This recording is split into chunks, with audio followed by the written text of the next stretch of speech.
Hopefully this is all recording properly. Hello. Hey, hey, hey. I'm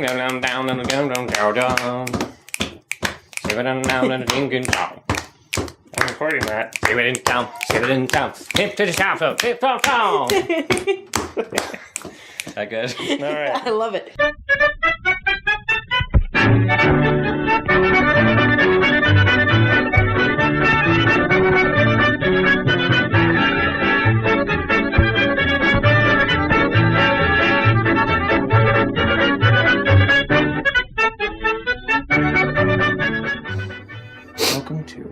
Welcome to First Issue. Welcome to another edition of First Issue. Oh, wait. Marcus usually goes first. Sorry. Okay. Yeah. Line. Sorry. Line. Introduce yourself. Yes. Now I can go first, and then Jerry will. Am I introducing myself as anything, or just you? Just who you. I am? All right, Jerry. got it. I'm Jerry. Yeah. Hi. Yes. Welcome. Shut up. Welcome to another episode of the Webcomic Beacon Presents First Issue. I'm Melissa. And I'm Jerry. And I'm Fess. And this is a special edition of First Issue recorded from the set of the Dune Swede, which Jerry and Melissa had been putting together. Set. Yes. Otherwise, the hot, sweltering attic of Arrakis. If it was comfy, it wouldn't be a movie set. Arrakis is covered in squirrel shit. It is now. Most of the set has been eaten by squirrels. Why are we talking The about squirrel this? shit is life. Yes. The That's terrible. squirrel shit must flow. That means a lot if you've seen all of Dune. Squirrels with diarrhea. Like, Oh. do we need to go there? I'm so sorry. Dune #1 from Marvel Comics. I'm so sorry. So, #1 in a three-issue limited series. As much we've gone over a ton of Marvel movie adaptations, haven't we? Well, because I collect them. We'll move on to something different after this. Well, I'm yeah, sure. yeah, but we had to do this. It's Dune. It's mid '80s awesome movie adaptation comic stuff, and it's drawn and inked by Bill Sienkiewicz, who is one of the great artists of comics history. And so this is the official comics adaptation of the spectacular new film. So what do we think about this cover here? Very good likenesses. Yeah, it does. I mean, it looks like the movie. Yeah. Bill Sienkiewicz is quite a painter, too. So he did this piece of art, and it looks like he got, while they were working on the film, it looks like he was getting really good reference for all the actors' faces. And, so it's not like just a redrawing of like a poster or something? Yeah, no, this is original. Real deal. I'm not sure if I'm wild about the Polaroid sort of setup where it's just kind of like this box. Oh yeah, with everything else around. Yeah. If we're talking about like the actual layout, like the actual image on the cover, I'm not thrilled with it. I love the art style. Yeah. Comic art style is something I'm very sensitive to, and I love this like very painted look. It's a weird set of images that are kind of thrown together, because even within the Polaroid, you've got this rectangle that Paul is kind of stepping out of with a navigator shooting out of his crotch, and a phallic thing. That's that slicey thingy. Yeah, it's the robot. A phallic non-pleasuring device. Yes, pleasuring device. So actually, you played Paul, didn't you? I did. And and who did you play? I was that Chicky Poo down there. Wait, weren't you also somebody else too? For I was also. Oh, I was also one of the Mentats. Yeah, you were a Mentat, and I was Baron Harkonnen. What is it? The Bene Sister, Mother, Reverend Mother. Mother, yeah. And and you were the Baron. I was the creepiest, most disgusting character. Yeah, I have yet to see the footage. So you are gross. I don't think gross. I'm afraid of people seeing the footage because it looks like we're really, really like trying to one up the actual Baron. And that is something really to be said. Yeah, let's slice in some footage from the Swede here. The year is like a billion or something.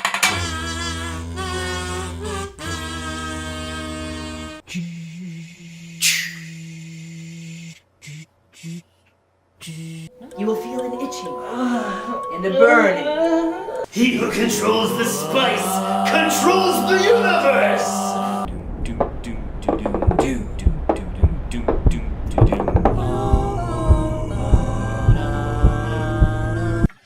Now, comic. There's a comic here that there is a comic here we need to talk about, and this is an old newsprint, and really easy to read. This really high quality. This particular comic, like the one we are literally holding in our hands, is really, really badly printed.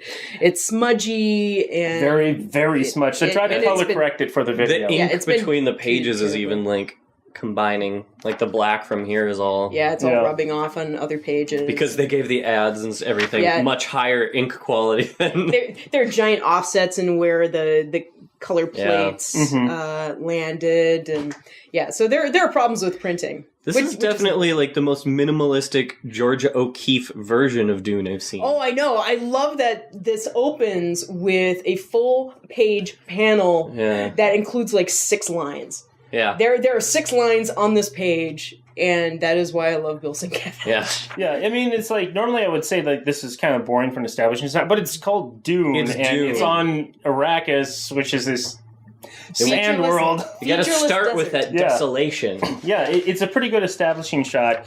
And we get a little inset, another full page of basically the opening of the movie info dump. Yeah, they're the giant... the classic, one why scene. show it when you can say it? Yes. So we have a full-page spread of the Chicky Poo from the opening shot of the movie explaining everything. So I've never heard you use the term Chicky Poo until today. There are a lot of Chicky Poos. And I've known you for many years. Where's that coming from? Oh, I don't know. I use it from time to time. I'm sorry. Yeah. No, don't apologize. It's just a side of you I haven't seen. My mom once used the phrase, the word "chicky poo." Because you mentioned it, it's hilarious because it's your mom. It's my mom saying it, and if it was my mom, it's my mom saying it while I'm learning to drive the family minivan, and I'm supposed to take a right, and it's red, and I'm still learning to drive. I can take a right. Girl behind me honks their horn. It's like, go! And then mom gets up from the passenger seat, kind of scoots down the middle of the bag, flips her the finger, and says, "Fuck you, Chicky Poo." Wow. And I'm like, wow, Mom. Go, Mom. All right, I'm going to take a right now. Does that mean I can say, like, hen, and that's not offensive? Yes. All right. Yeah. So, comic, we have... So this hen's a clucking. This hen's a clucking. Yes. For a while. We open up in the Emperor of the Known Universe's throne room. And what is happening is that the Navigator, because we have no idea what the hell the Navigator is in the movie, right, is well explained. Very well. This comic is so much more well explained than the actual movie. I actually recommend it as a supplement. Actually, it works very well as a supplement. I noticed that when reading it. And the nice thing, I mean, it's a good thing to note is this is before the Borg get involved. Yeah. So there's no influence that way. There's the Navigator wants to talk to the Emperor and is basically setting the plot in motion for what most people I don't think have read the book, but the movie for sure. Something I can link it to is like actually a lot of people have read the book. Okay. There's a reason why there are a billion adaptations. It is a very good book. It is good. I read it in 4th grade. It's just it's got a lot of rich history. It does. Essentially, he's talking about the spice must flow. The Spice Girls must flow. Well, and he's basically putting a hit out on Paul. Yeah. And then being like, I didn't say anything. Yeah, I was never here. Yeah, see ya. There's caption boxes. The Navigator actually says stuff, so you know what's going on versus the movie, which is sort of, Yeah, that is most of the actual film. I don't know what that means, but it sure looks impressive. Mm-hmm. Huh. Oh, and there's Picard. Yep. And why is this thing talking out its vagina with me? And the navigator is so it's Lynchian. kind of creepy. You know what? I haven't even seen the Swede version of your navigator. I can't wait. I should have brought it up here. Yeah. Jesus Got the Christ. puppet in the... Oh, God. We could just cut in the scene. Maybe. We folded space-time. So we're back on the water planet, Caladan, and before everyone's gonna go to Arrakis, where this is the last bit of moisture we'll ever see again. And so Captain Picard comes out and Fight me, you bastard! yes, shield battle, Shield battle! Shield battle! Shield battle!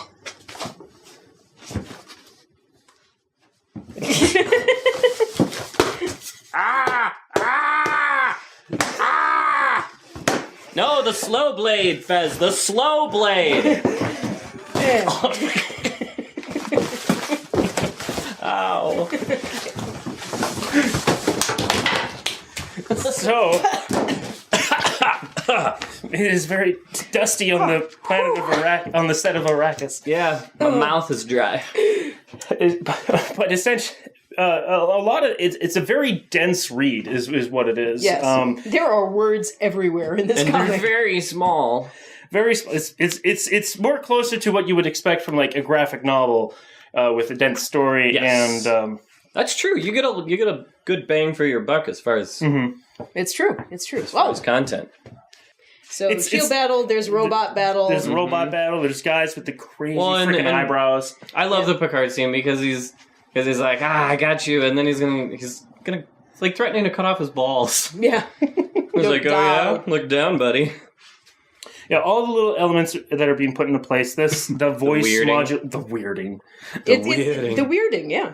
Yeah, the voice modulator. shark. Oh, you can buy a shark. Yeah, crazy. Sweet. Don't make me scan this old ads. Sorry, it's interesting. It had a picture of a shark.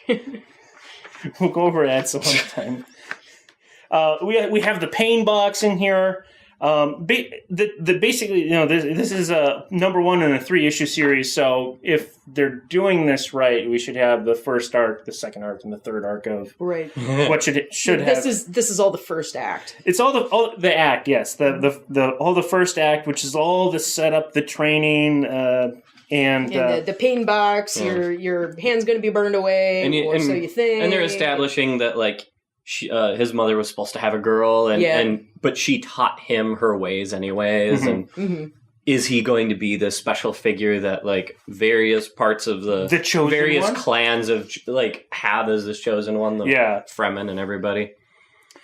Oh boy, we have. There's Fez. I mean, looking at all the art here, I mean, you can tell it's very solid, but it clearly didn't print too well with all. I don't know what it was. If it was the paper that was too thin, or there was too much ink being put onto the page. Yeah, there's all this smudging. The printing is clearly very smudged. I'd like to see this reprinted somewhere. Oh my goodness! Because the thing is Bill Sienkiewicz's real actual art has a lot of very delicate line work to it. You know, he goes nuts using ink everywhere. There are a lot of really dense dark spaces, but everything that's shading is very, very delicate. He didn't actually color it, did he? No, he didn't do the coloring, but he did the line art and the inks. Because there's like a lot of parts where it's like, well, the colorist is like, I'm not coloring whatever the hell that is. Well, I mean, that's the way. Phil.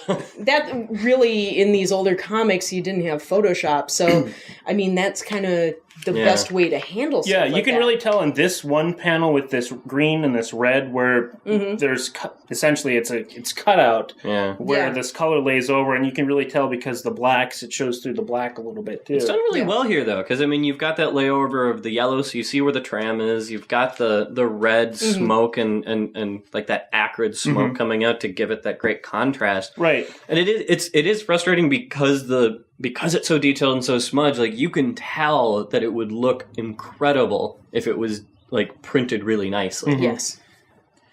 and then we come to Baron Harkonnen. Who is this? Where's the guy that wants to eat his full of diseases? boils. Yeah. Yes. Oh yeah, right there. Yeah, they're preserving his boils and injecting diseases into him because that's apparently some cosmetic thing for the Harkonnens. Well, you gotta do something when you live for, what, hundreds and hundreds and hundreds of years? Mm-hmm. And when you're bored and rich, anything sounds good. Now, this is the part where My God, look at Sting's hair! Right? Isn't Whoa! That is... Wow. But they did capture him well. Like, Well, even the in that... likenesses are great. The likeness is amazing. I think there's a little bit... I don't recall him being expositioning this much about... Oh, no, there's a lot more exposition in the comic. Yeah. And now I negate gravity with this blessed suspension belt. And admittedly, I float!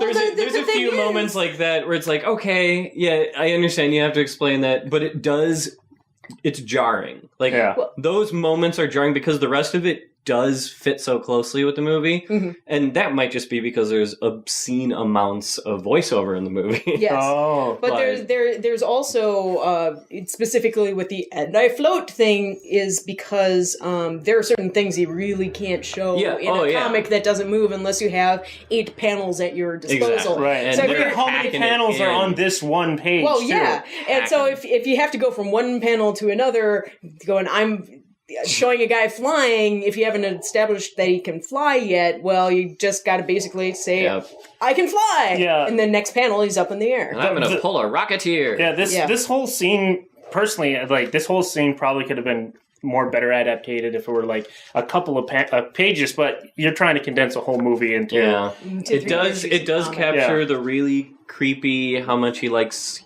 young boys, and... Ugh. And the you have no more use to me. It's just so gross because he's like, here, boy, little cute boy, spread out these flowers, and then I'm going to pull out this heart plug and watch you die in them. Mm-hmm. Right. This is not subtext. This is text. Yeah. This is these 2 panels right here is almost like I have to go now. My planet needs me. That's what it looks like. Oh my God, they should bring him back as a superhero. Oh, Jesus. The grossest one that no one wants to work with. Ew. So, gross man. I'll form my own Justice League. So we have the royal family going to their destination, Arrakis.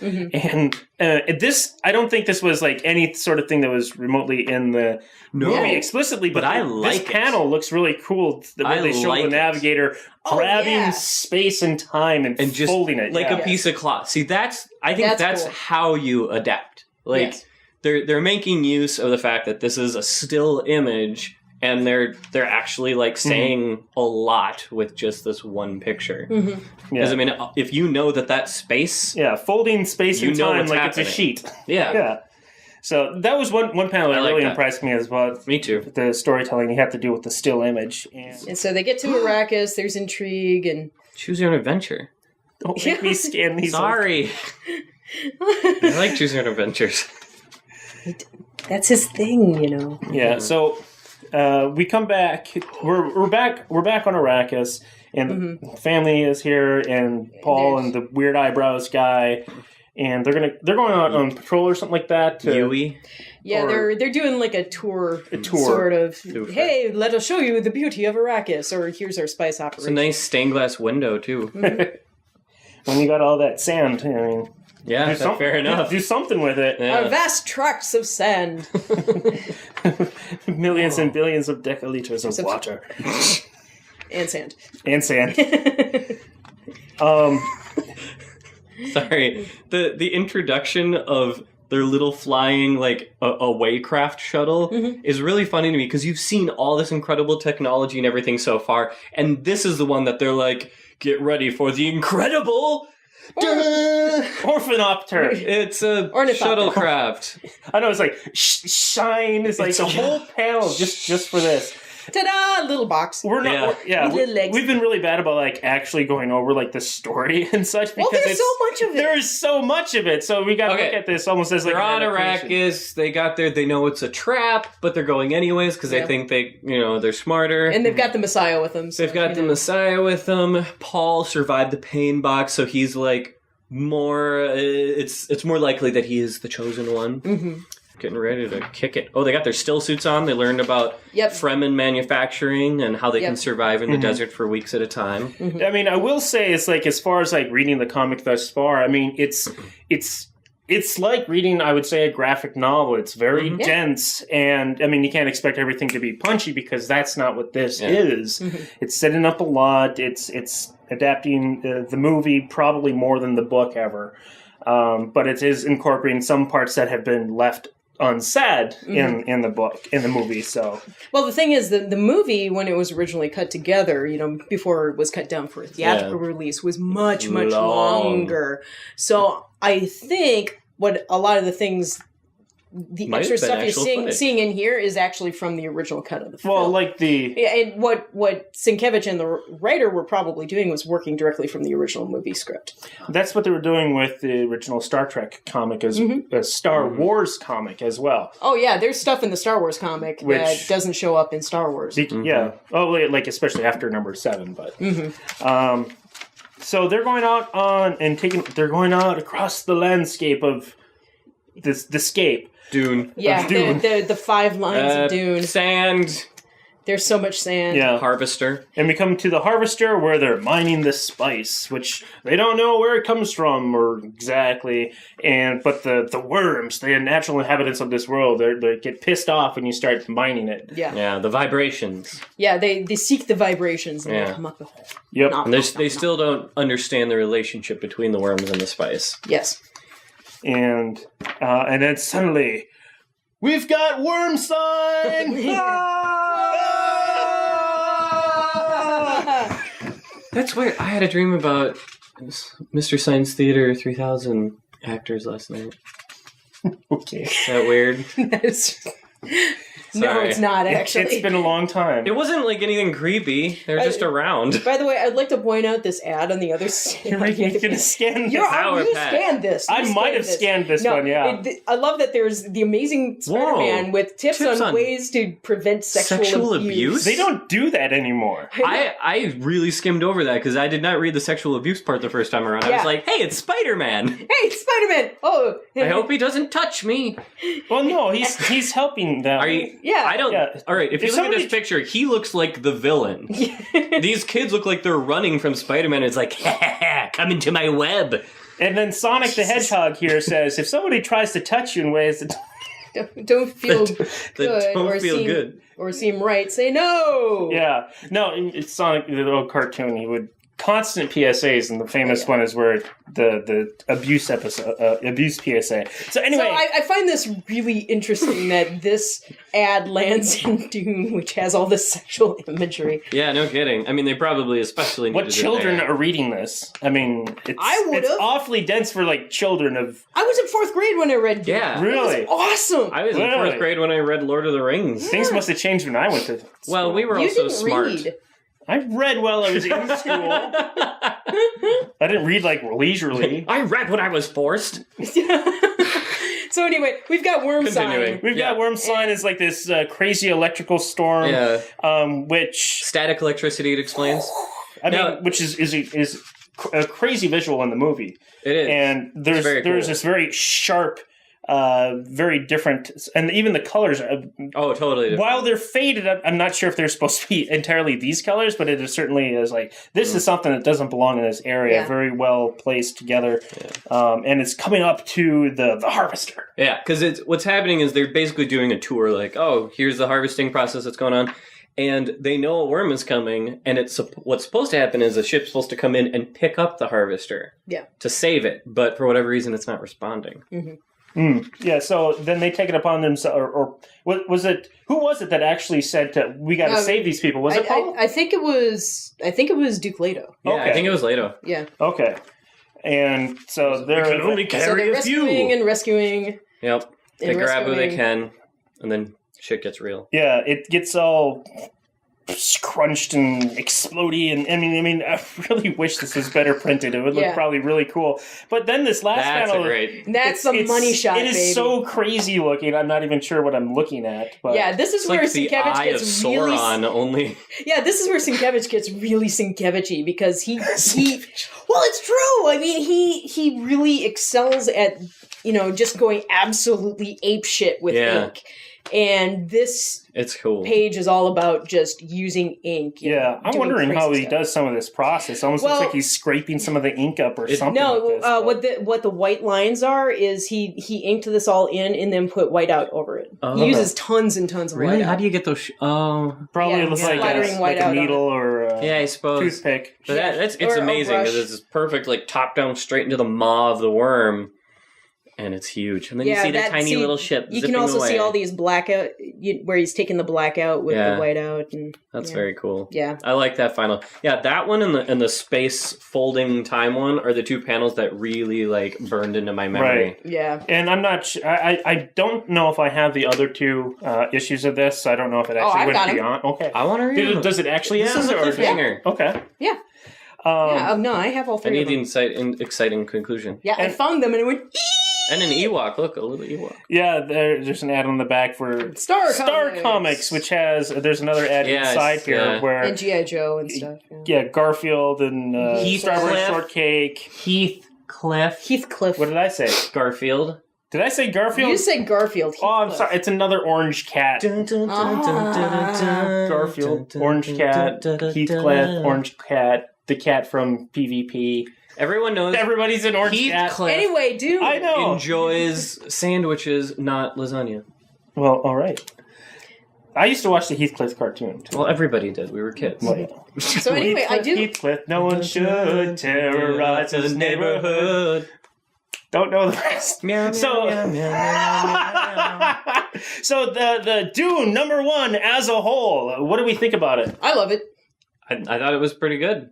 I mean, it's packing a lot in, but I'm interested. Mm-hmm. If the print was better, I would be very invested. Mm-hmm. Yes. So, as a #1, as somebody not knowing anything about Dune, do you think does it do enough? Tricky. Does it do enough to introduce everything?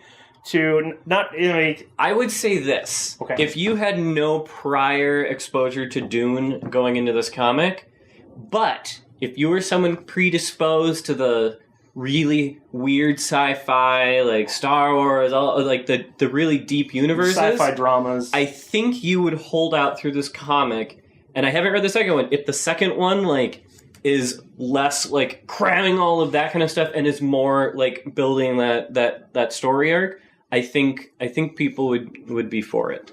At the end. I think it's easier to follow the comic than it is to follow the movie. I agree. Well, of course, you got to be probably very true. Yes. You kind of got to know. Honestly, you really got to know a little bit about Dune if you pick this up with the intention to. I'm going to check this out. Yeah, I mean, you sort of got to be. This would for sure succeed in somebody that likes really dense storytelling. Yes. If you're somebody that just wants some quick action or whatever, like a superhero comic, this is probably not going to do it for you. But I would say as a #1, as far as because I would say it's for sure succeeds, if not teetering on sort of meh for people that you normally would see in a comic book store. Yeah. This is probably the densest sort of material that you'll get. And it helps that it's a visual feast. Visual feast, yeah. And again, I wish it was printed better, but it still works for it. Right. Because I get immediately turned off by a comic if I can't get into the art style. Because then what's the point? Mm-hmm. So that was Dune #1 from Marvel Comics.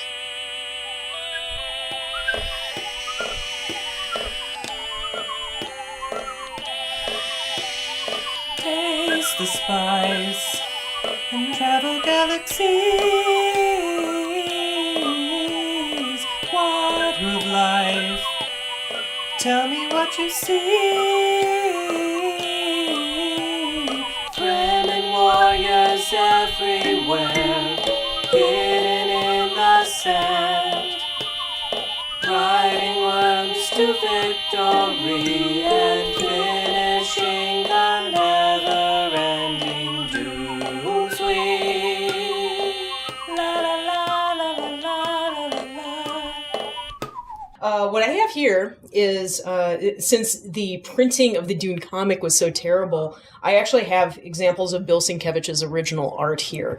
What these two pages are the page 1 and page 2 of a 5-page backup for a comic called Foot Soldiers. which he did with Phil Hester. And so the line art was originally by Phil Hester, who is, I think, currently doing Godzilla comic for Marvel. But the inks are Sienkiewicz. So what you can see here is a lot, first of all, the original detail of what Sienkiewicz does, but also a little bit of his method. So you have this very fine detail work with big chunks of black, and then he comes in later and breaks it up with white acrylic paint or whiteout. And what's also interesting about this is some really old school lettering as well. The lettering is actually manually pasted in onto the actual pages. So you can actually see the guidelines on the lettering and the whiteout. And yeah, it's very interesting stuff.